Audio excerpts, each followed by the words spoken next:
Hey, what's up guys? Welcome to the live chat. I'm just gonna try to fix this real quick. Let me try and... it won't let me go back sideways. What's up guys? What's up Patreon? Hope you guys are all here. Hope this is working for you. I'm sorry this is sideways. Hey, what's up Tanner W? Yeah, it's going good, man. I just came down from a day of riding park on Whistler. How's your day going, man? Yeah, it's beautiful up here today. I had kind of like a mix of sun and clouds. And I think I fixed my phone. I think it was my phone that was messing up. My brand new iPhone was the culprit of the Patreon yesterday. So I think I got it working again. All I had to do was totally reset my phone, delete everything, and start from fresh. So I think it's working now. Yeah, but yeah, I've been up here on Whistler. It's been incredible, just doing park laps, trying to get some things down. I made a video about riding with speed. So that video is gonna be hopefully up tonight for you guys. Just some tips on how to ride with more speed so you can hit bigger jumps and do different things. So yeah, that's been going well. And yeah, sun's come out in Whistler. The clouds have kind of tucked away. Jeff Cabralda, you ride in the park on Blackcomb or Whistler?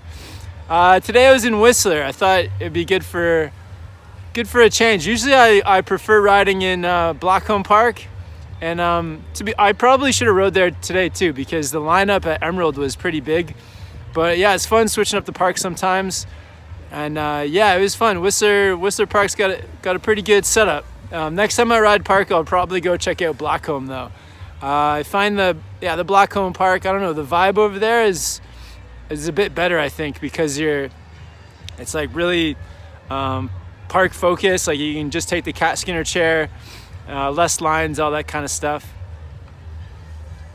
But yeah, today Whistler, the park in Whistler was great. There's like, you could probably hit like 10 jumps all the way through, and then lots of different features. I wish there was more of a mix of like jumps and boxes and rails and stuff, but it was still really fun. Tanner, no snow here today. The resorts are getting down to a sad amount of snow. Sorry to hear that, Tanner. Where do you live, man? I guess, yeah, most of North America, the snow is starting to melt, hey?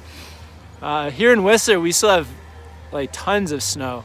I think the resort will be open right till the end of May, at least like the third week of May. So yeah, sorry to hear that, man. I hope, do you have anything planned to snowboard this summer or anything? Or are you just gonna kind of put the board away until next season? And Jeff, can't wait for the 6-person chair in Whistler next year. Should help the lineup. And I guess the new cat skinner for next year too. Yeah, lots of new stuff. So yeah, the new cat skinner, that should be really cool to see.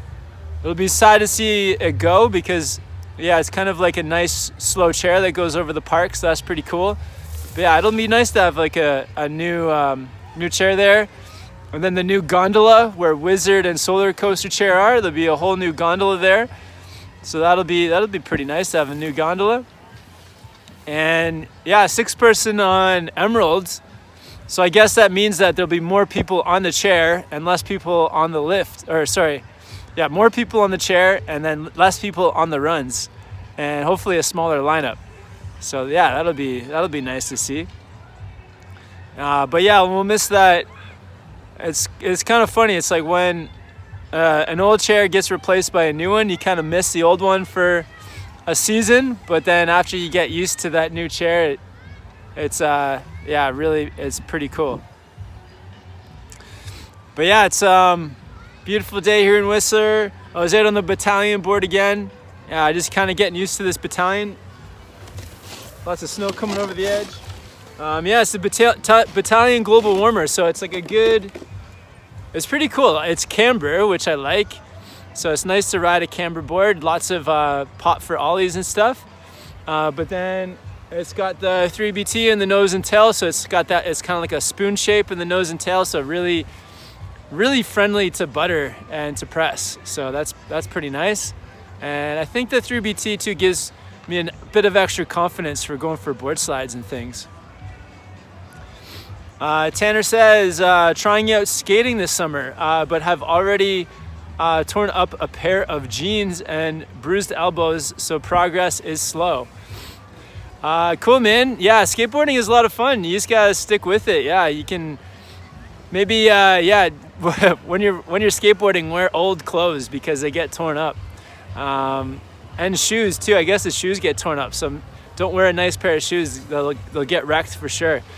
But yeah, I'm looking forward to getting my skateboard out a bit too. I started skateboarding last year a bit and looking forward to, yeah, just getting more into it. And I find with skateboarding, the progression happens pretty fast. Like each time I went out skateboarding, I felt like I picked up some new skills and some new confidence and was able to ride with more speed. So all those things was pretty fun for the skateboarding. Just every time going out, progressing, and then it makes you want to get out there again and get on something again really quickly. And yeah, you don't really need the snow conditions to have like a good skateboard session. As long as it's not raining, I feel like skateboarding is a lot of fun. And Jeff says, terrain that you saw in Europe and Japan versus what is available on Whistler, thoughts? I love showing off Whistler Blackcomb, but don't have any international experience to compare. Yeah, so the mountains in Europe were just like much bigger and much more like majestic. Like they're just way bigger, way steeper. Like they just seemed more intimidating actually. When you look at them, they're just like these very like big, jagged mountains. Especially like the drive like to the mountains, and especially in Austria, the mountains were so huge and in your face that it was really like breathtaking. And you could see just from the highway these like massive, like amazing potential for like backcountry like lines that were absolutely insane. So the terrain in Austria at least was much more advanced, way bigger than any of the like chutes or anything that's, you know, kind of off of Whistler. So I feel like, yeah, the terrain there is just bigger, steeper, more advanced. But there's like some trade-offs because they don't really have tree riding there. There's not much trees. So that's one thing. And then they also, it's not like patrolled the same way as it is here. So there's this kind of like air of like, you don't feel that safe. Where in Whistler, you know, you feel really safe in bounds. So yeah, some trade-offs there. I feel like in Europe, more people stick to the groomed runs because the off-piste stuff isn't patrolled the same way. So yeah, you really got to be careful. Yeah, just much more advanced in general. And yeah, some of the cat roads in Europe too were really long. I felt bad for beginner snowboarders in Europe if you like get into the wrong place, because you can end up on some really long cat tracks. But yeah, so more advanced in Europe, more steeper, a bit, the views were like more like breathtaking. And then in Japan was, I would say, a little bit more similar to Whistler in terms of the pitch of the terrain and also the amount of trees. There's like the same amount of trees, but the trees were totally different. They're not the evergreen trees, they're the deciduous trees, I guess you call them. But yeah, they're not the evergreens. So that was really different, riding through trees like that. Really different experience. And then the Alpine, there was no lifts to the Alpine. You had to actually just hike. And none of that was patrolled. So that's another, you have to like take the risk. Once you go into the Alpine, you're taking that risk on yourself. And yeah, the place that we went in Hakuba to the mountain was Hapo-One, and the Alpine terrain was really cool. And it was like a short hike, and it was a short hike to like better snow and snowboarding than here in Whistler, in my opinion. That was like really accessible just from like the top of the chair. It's it's probably better than anything I've rode in like Spankies or stuff like that. So if you can get up into the Alpine, it's better. It's more dangerous, so you got to be more careful. But yeah, I don't know. The resorts though were definitely smaller, less terrain on the resorts themselves. Yeah, definitely smaller terrain there. Bad Riders, what's up, Bad Riders? I made it. The Kev, it's been a minute. Yeah, I know. Sorry. Is it Bad Riders? Is it Adam? I think your name is Adam. Yeah, sorry, man. Yeah, they had a couple weeks of like technical difficulties, and also traveling in Japan was a bit crazy with the schedules. So yeah, kind of gonna get back into the normal schedule, back into some, yeah, just getting back onto here to talk to you guys more regularly. And yeah, yesterday was, yeah, it was frustrating because the live chat on YouTube went totally fine, no interruptions. And then when I switched over to Patreon, it wasn't working at all. But what I did is I've reset my phone, and I did like the factory reset, and so far it's working. So hopefully this continues. But it's a new phone. It's like the iPhone 8. I've only had it for like a month, so it should be working good. Bad Riders, how did your gear fare with all the riding you have done over the last couple months? My gear. So actually, my helmet cracked from a crash. So I had that. I've gotten a new sandbox helmet. Goggles, I've got tons of goggles from Sporter X. So no new goggles. What else? So yeah, go down. So balaclavas, I got a couple new balaclavas and things. That's been all good. Lots of different ones for the different conditions. My jacket and pants still all good. I did wash them once, and I used like this laundry detergent that has like the built-in water resistance, and that was good. What else? My boots. So I got the Salomon Synapse. I didn't really like them. They weren't comfortable on my feet. I was just getting weird foot pain all over the place. So yeah, I switched my boots out for some 32s. So yeah, that's changed. And board wise, all my boards have held up. I haven't had any damage to boards, or there was one on the trip to Mammoth. My boards got pretty scratched up because there's a lot of exposed rocks, and I wasn't used to the terrain, didn't know what to expect. So I did take my boards into a shop here in town that does like base repairs, and they filled like a bunch of scratches I had in the base of my boards. What else? Mitts wise, did I talk about my mitts? 3 pairs of mitts, they're all holding up pretty well. And backpack's all good, travel bag's all good. TJ lost a travel bag, so I donated him my Dakine bag. Jeff says, do you do your own board maintenance repairs? I know you wax, but do you edge or PTEX your own boards? If not, who do you trust with your gear? Actually, you just kind of answered. Yeah, so there's this place in Whistler. It's called Underground Tuning. I think that's what they're called, Underground Tuning. It's on Main Street, and they have a really good reputation for doing tuning, so I take it into there.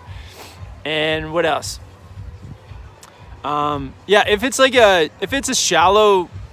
like one minor scratch, I would PTEX it myself. I haven't been that successful with PTEXing, to be honest. A lot of times when I do it myself, it ends up coming out. So I feel like taking it to a professional shop is probably a better idea. Just waxing my boards, I'll wax them myself because it can be expensive to get somebody to wax your board. So I'll do that myself. Waxing is no problem. And then edges, I kind of like leave my edges alone. I haven't really sharpened or dulled my edges at all. haven't really felt like I've needed to, so been leaving those alone. And I think if I did do something to my edges, I would bring it into a pro as well, just to make sure that they're sharpened or dulled the right way. Just 1 second, guys. I'm gonna plug in my phone just in case. Don't want it to die here. Hey.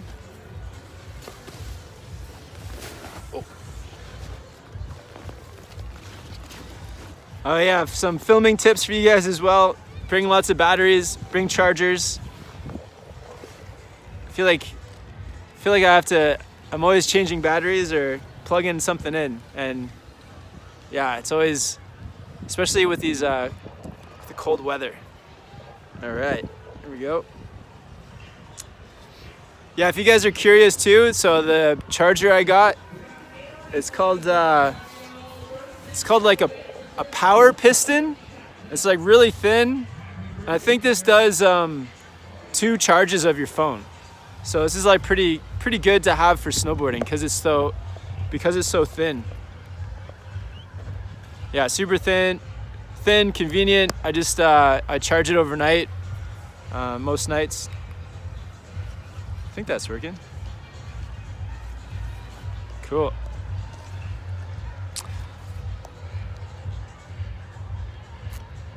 Bad Riders, yeah, it's Adam. Stoked you remember that. It's starting to cool down here in Australia, which is nice.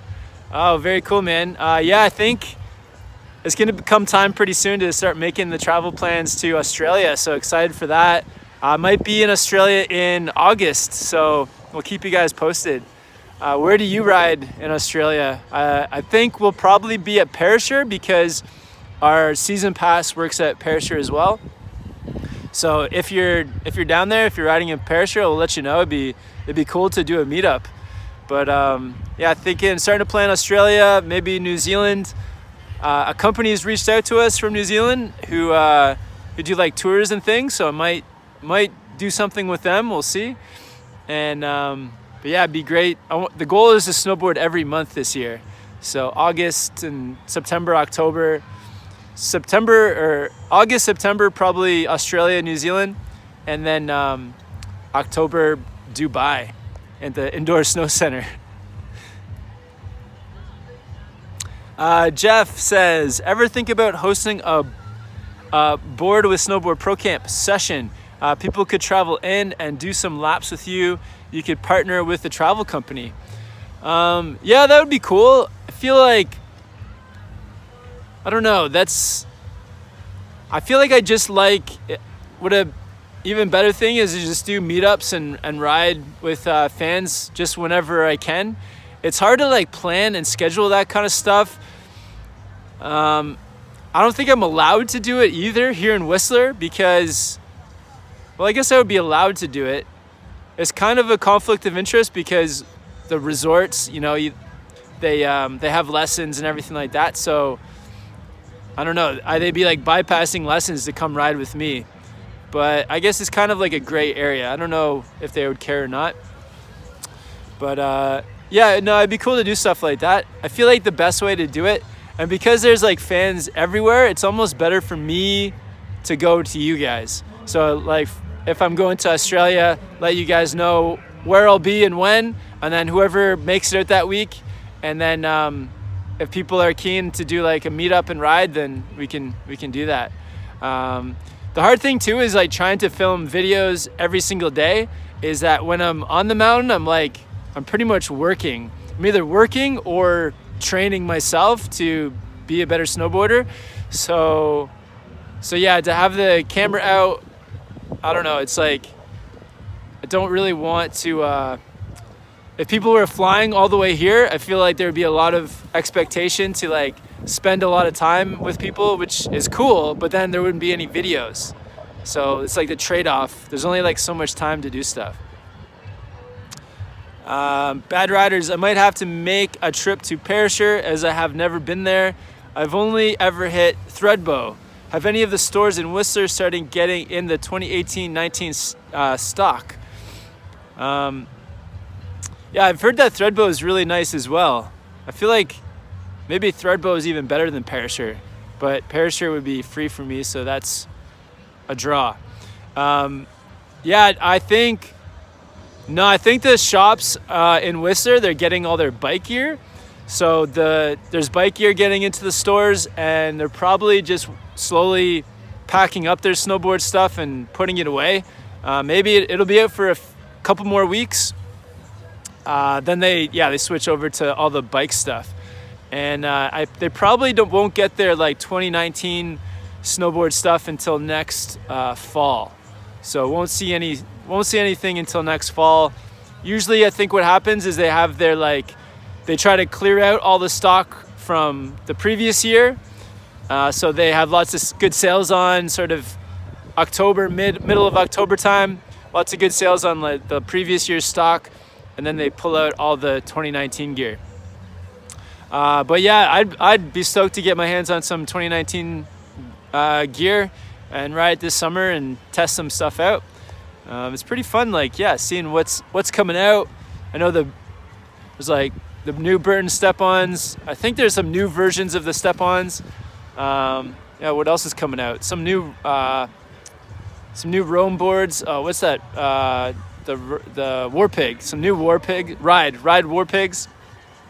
A whole new line of them. So lots of cool new stuff.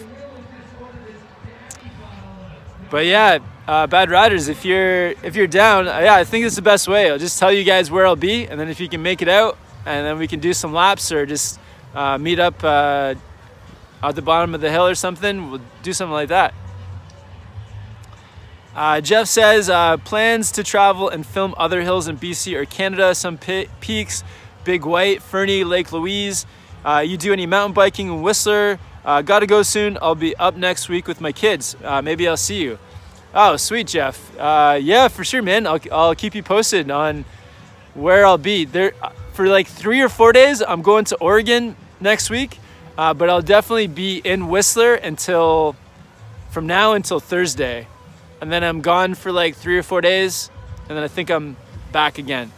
But yeah, so I think next season, part of something I'm gonna try to do, which I haven't done before, is travel more within Canada. So I'm gonna contact some resorts. Maybe I should start contacting them soon to make some plans for next winter. So far, the way that it's been happening with the channel is that when a resort or when somebody reaches out to us, and then that's when we will follow through with those plans. Because traveling is expensive, so if we have a resort that wants to help us out with accommodation or with passes, and that just makes it more affordable, where traveling to some of the places in Canada and doing it 100% on our own budget can get really expensive. So that can be hard to do. Excuse me. But if I can contact some of these Canadian resorts and see if they would be interested in having Snowboard Pro Camp ride at their resort and make videos, that would be cool. But yeah, it's if resorts don't care, then there's not a lot of draw for me to go there. And Bad Riders says, time to build that quiver and get a Warpig. That sounds good. I'm definitely down to meet up. Even if it's not on the mountain, hold out for some beetroot sandwiches. Yeah, sweet, man. I love the beetroot sandwiches. Yeah, I'll get a veggie burger with extra beetroot. I remember in McDonald's they have the the beetroot the McBeat or something, right? One of those weird burgers. Yeah, when I was a kid, I hated beetroot, but now I love it. When I was in Australia, I was in heaven because there was lots of beetroot around. And yeah, the Ride Warpig, I definitely had to pick one up. If they have one in my size, up until now, they've been pretty small, 156. I guess it's wide though, so that helps. But yeah, we'll see. It'd be cool to pick up one of those boards. Yeah, build up the quiver. I feel like this year my quiver has been pretty solid, so I've been stoked on the quiver so far. Yeah, sweet guys. I gotta go here in a minute. Yeah, I've got this video to make, and I think they're kicking me off the mountain soon. But yeah, if you guys have any more questions, it's the McOz. Yeah, but yeah, I've got myself the medium, which is a 151. but rated up to 86 kilograms. Oh, nice, man. Okay, I'm definitely gonna get onto one of those ride boards. But yeah, hit me up, guys, if you have any more questions. If any of the patrons are watching this in the replay, just leave your questions below, and I'll definitely answer any of your questions. And yeah, it's been awesome talking to you guys. Definitely gonna get onto this every single week for at least a half an hour or more, and yeah, do more of these. Yeah, sorry about yesterday, guys. It was yeah, my phone was not cooperating, so yeah, it's good to. I think I've fixed the issue. I just had to factory reset my iPhone, my brand new iPhone that should work, and now it's all good. But yeah, today was up riding in Whistler. Awesome day in the park. The video that's going to be coming out soon for you guys will be like tips on riding with more speed. So if you're interested in that, in how to ride with some extra speed, that video will be coming out soon. And Bad Rider says, are you still filming with the gimbal? Yeah, and actually that was another piece of equipment that stopped working for like a week. For some reason, when I would plug in the gimbal, it wouldn't work. But then all of a sudden it started working again. So luckily it's, yeah, come back. But yeah, the gimbal is awesome. It's so amazing. It takes a bit of getting used to because you have to set the angle ahead of time. But now that I've sort of like gotten it set and adjusted right, and getting used to filming with it with TJ, yeah, it's awesome. Today I was just filming solo, so I just did some yeah, tips for riding with speed. But yeah, I love that gimbal. The gimbal is a must. And if you can, get two, because if you, well, maybe not two yourself, get like, if you're filming with friends, if you have one and they have one and one of them stops working or runs out of battery, then you got a second. So that's been pretty key. Awesome, guys. So I got to run. It's awesome talking to you guys. Yeah, I'll be back again here on Patreon every single week to talk to you guys. And yeah, have fun with the riding, guys. And if you're not riding and it's coming up, then yeah, hope you guys are getting all set up. Awesome. Talk to you guys again soon.